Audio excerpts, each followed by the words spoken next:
1799 میں سرنگا پٹنم کا جانباز مجاہد شیر ہند سلطان ٹیپو شہید علیہ الرحمہ برابر انگریزوں کے خلاف محاذ آرائی میں لگا ہوا،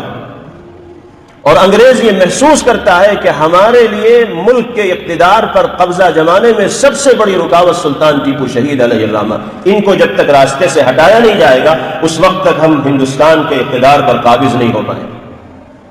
چنانچہ تاریخ یہ بتاتی ہے کہ اپنوں ہی کی غداری کی وجہ سے، میر صادق جیسے لوگوں کی غداری کی وجہ سے 1799 میں سرنگا پٹنم کے میدان میں انگریزوں سے مقابلہ کرتے ہوئے، ان کے دانت کھٹے کرتے ہوئے سلطان ٹیپو شہید علیہ الرحمہ نے جام شہادت نوش فرمایا، اور ان کے سانحہ شہادت کے بعد انگریز کو اور انگریزی افسران کو ایسا اطمینان ہوا اور خوشی کے ایسے گیت انہوں نے گانے شروع کیے اور ہاتھ اٹھا کر یہ اعلان کرنا شروع کیا کہ آج سے ہندوستان ہمارا ہے، کوئی طاقت اب ہمیں ہندوستان کے اقتدار پر قابض ہونے سے نہیں روک سکتی۔ اللہ نے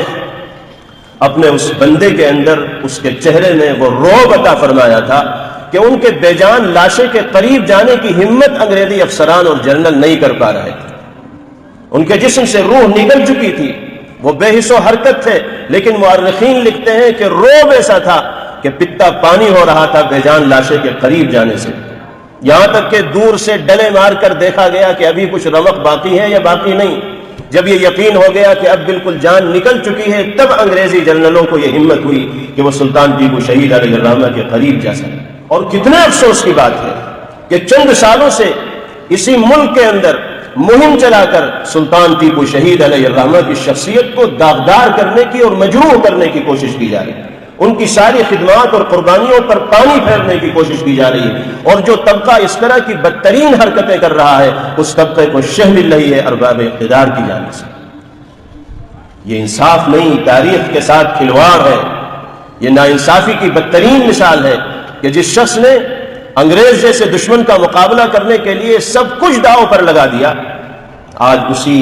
ملک کے رہنے والے کچھ لوگ اس کی قربانیوں پر پانی پھیرنے کی کوشش کر رہے ہیں۔